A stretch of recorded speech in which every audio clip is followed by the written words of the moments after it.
want to talk about kind of what the general role is of CNS and what your specific focus, because I think some health systems, they're kind of scarce. Some don't have them, some do. So go ahead and just give a general description of what CNS is. Yeah, sure. Yeah, I'll do my best to summarize. So clinical nurse specialists are one of the 4 branches of advanced practice nursing.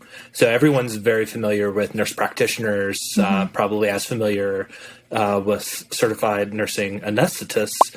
But then there's nursing midwives and there's clinical nurse specialists, and we all offer something a little bit different to our patients, to our health system. And so as a clinical nurse specialist, one of the easiest ways I've described it is think of like a nurse practitioner, but instead of a patient in the bed, your patient's the entire health system.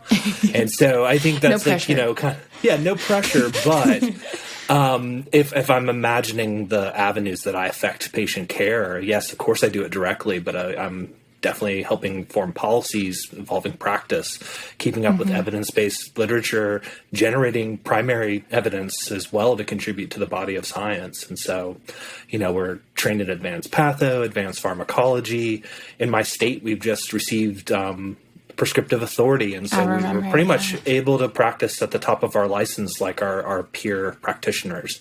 And so we're going to be peeling the layers of that onion back too. So, yeah. Is there any talk about how that could potentially be implemented yet? Yeah, there's lots of talk about it, but not a lot of idea how that fits in our current system, right? And so I think it's very site specific, how's your setup at your place currently? We have a lot of nurse practitioners and a lot of physicians as a major teaching institution. So there's layers of physicians, so in some ways one could say that would be redundant to allow another person at the table to prescribe. However, there's a lot of opportunity in different flavors that can take, right? Yeah. I can definitely do, prescriptions for DME and things like that out the door and be the owner of that aspect of care. There's certain practitioners who have a very specific population whereby they're the right person to write prescriptions. I'm thinking of my chronic pain management colleagues and things like that. We have a diabetic clinical nurse specialist who would be chomping at the bit to do this type of work on their own. And so, as a body, we have prescriptive authority, but as an individual, it's going to be very practice driven. Sure.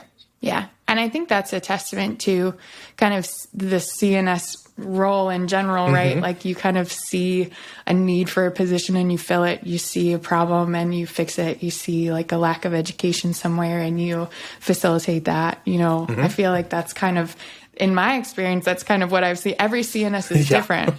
Yeah. And just like a bedside nurse, right? Sky's the limit for the type of care you can provide, the type of populations you serve.